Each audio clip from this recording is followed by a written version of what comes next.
మురళీ తారీఖు డిసెంబర్ 1, 2024.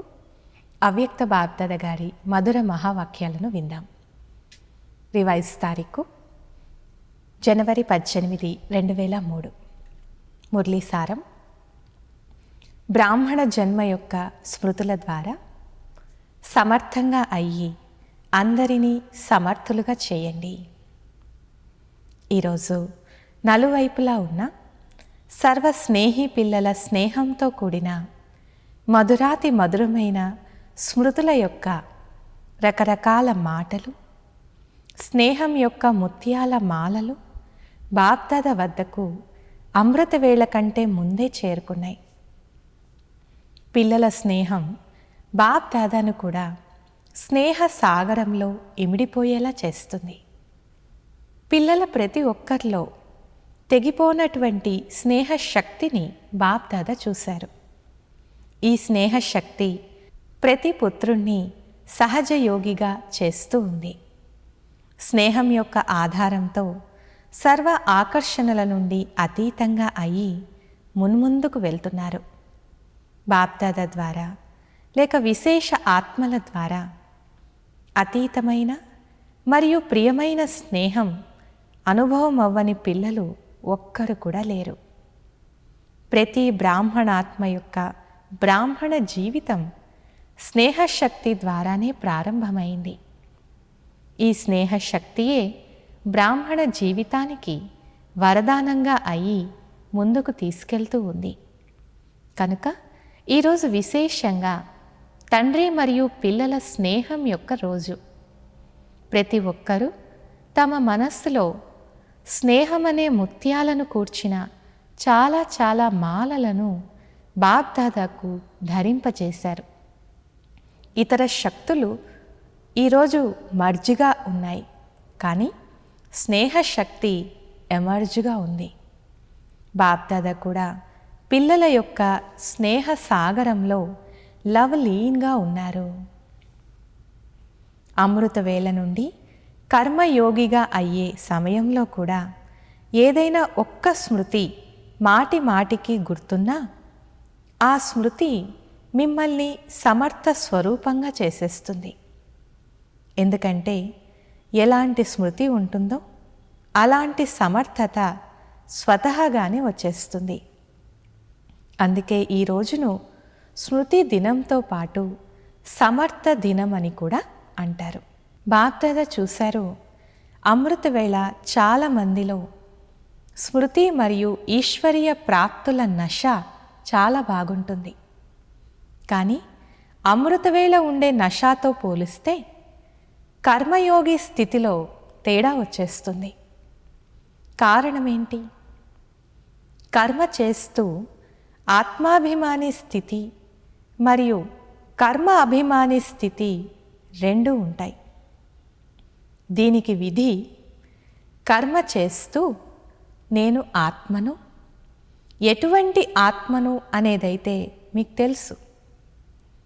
ఆత్మ కొరకు ఏవైతే భిన్న భిన్న స్వమానాలు లభించాయో అలాంటి ఆత్మనైన నేను చేయించేవారిగా అయ్యి ఈ కర్మేంద్రియాల ద్వారా కర్మ చేయిస్తున్నాను.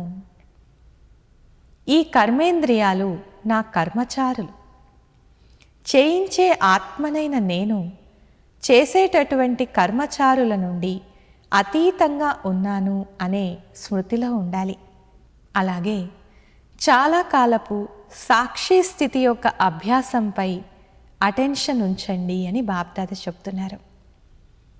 ప్రకృతి ఆపదలు ఎన్ని వచ్చినా కానీ ఈ అశరీరీ స్థితి అనేది మిమ్మల్ని సహజంగానే అతీతంగా మరియు తండ్రికి ప్రియంగా చేసేస్తుంది.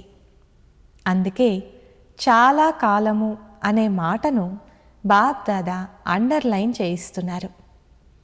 ఏది ఏమైనా పూర్తి రోజంతట్లో సాక్షి స్థితిని, కరావన్హార్ అనగా చేయించేవాడిని అనే స్థితిని, అశరీరీ స్థితిని మాటి మాటికి అనుభవం చేయండి. అప్పుడే అంతిమ స్థితి అయిన ఫరిష్తాసో దేవతా స్థితి నిశ్చితమవుతుంది. ఈ స్మృతి దినం రోజున బాప్దాదా సమానంగా అవ్వడంలో సమీపంగా రండి, సమీపంగా రండి, సమీపంగా రండి అనే వరదానాన్ని ఇస్తున్నారు. సంకల్పాలు, మాటలు, కర్మలు, సంబంధ సంపర్కాలనే హద్దు తీరాలన్నిటినీ వదిలేయండి.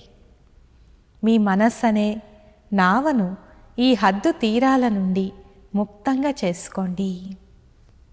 ఇటువంటి సర్వ దృఢ సంకల్పదారులకు, సదా స్మృతి స్వరూప ఆత్మలకు, సదా సర్వ సమర్థతలను సమయానికి కార్యంలోకి తీసుకొచ్చే విశేష ఆత్మలకు, సదా సర్వాత్మల పట్ల దయాహృదయం కలిగి ఉండే ఆత్మలకు, సదా బాప్దాదా సమానంగా అవ్వాలనే సంకల్పాన్ని సాకార రూపంలోకి తీసుకొచ్చేటువంటి చాలా చాలా చాలా ప్రియమైన మరియు అతీతమైన పిల్లలకు బాప్దాదా యొక్క ప్రియ స్మృతులు మరియు నమస్తే.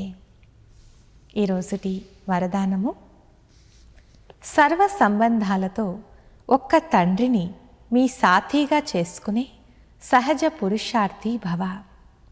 వివరణ: తండ్రి స్వయంగా సర్వ సంబంధాలతో తోడు నిభాయిస్తానని ఆఫర్ చేస్తున్నారు. ఎలాంటి సమయమో అలాంటి సంబంధంతో తండ్రి తోడుగా ఉండండి మరియు తండ్రిని మీ సాథీగా చేసుకోండి.